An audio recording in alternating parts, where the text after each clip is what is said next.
लेकर के फरसा को आगे बढ़े ही फिर से महाराज प्रभु राम ने परशुराम का जब इधर हाथ पकड़ लिया है, जवाब दिया है कि हे ब्राह्मण देवता, अपने क्रोध को शांत करो, ये बालक है।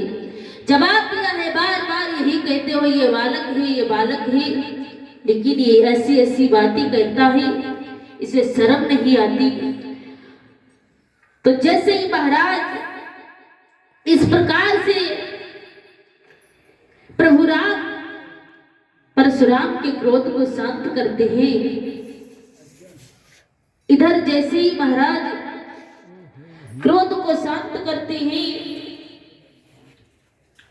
तो उसी समय प्रभु राम कहने लगे कि महाराज, क्योंकि आप इतना क्रोध दिखाते हैं, आपको दिखाना नहीं चाहिए, क्योंकि ये मैंने एक ब्राह्मण की आज्ञा पाकर के ही धनुष तोड़ा था और उन्हीं की ये कृपा हुई तो मैंने आज जनक नंदिनी सीता से ये नाता जोड़ा है। जैसे ये शब्द सुना ही तो उसी समय गुरु विश्वामित्र आगे बढ़े हैं और इधर आगे बढ़े तो मन ही मन में मुस्कुराती हुई कहने लगी कि हे ब्राह्मण देवता, आप ब्राह्मण हैं तो हम भी ब्राह्मण हैं, दोष इन बच्चों का नहीं, दोष तो हमारा है, क्योंकि इस स्वयंवर में इन बच्चों को लेकर के तो मैं आए थे। महाराज जनक ने मेरे आश्रम पर पत्र भेजा और वही मैं स्वयंवर की खबर सुनकर के आज इस स्वयंवर में पधारे थे, लेकिन महाराज जनक के ऊपर बहुत संकट था, सीता का विवाह न होने के कारण। उसी समय मैंने बेटा राम को आज्ञा दी है और कहा कि जाओ बेटा राम, जनक के दिल में जो शंका है उससे बैठो। मेरी आज्ञा पाकर के प्रभु इधर श्री राम ने धनुष तोड़ा है। जैसे ये शब्द सुना है तो कहा है कि इसका मतलब ये है तुमने आज्ञा दी थी ये धनुष तोड़ने के लिए। विश्वामित्र कहने लगे कि महाराज मुझे क्षमा करें, ये बालक ही, बालक तो बालक ही होते हैं, बालक के मुंह लगना बड़ों का ये काम नहीं होता है।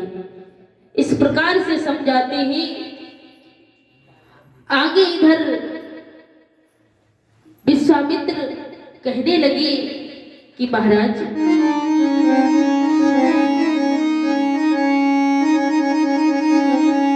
कि कौशिक कहा क्षमाय अपराधु, कौशिक कहा क्षमाय अपराधु, और बालकों से मुड़ नहीं न साधु।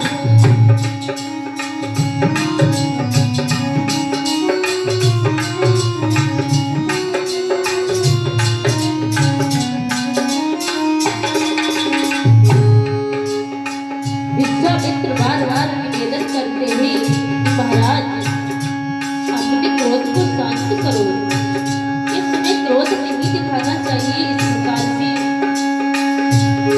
अरे कौशिक कहा क्षमाय अपराधु, और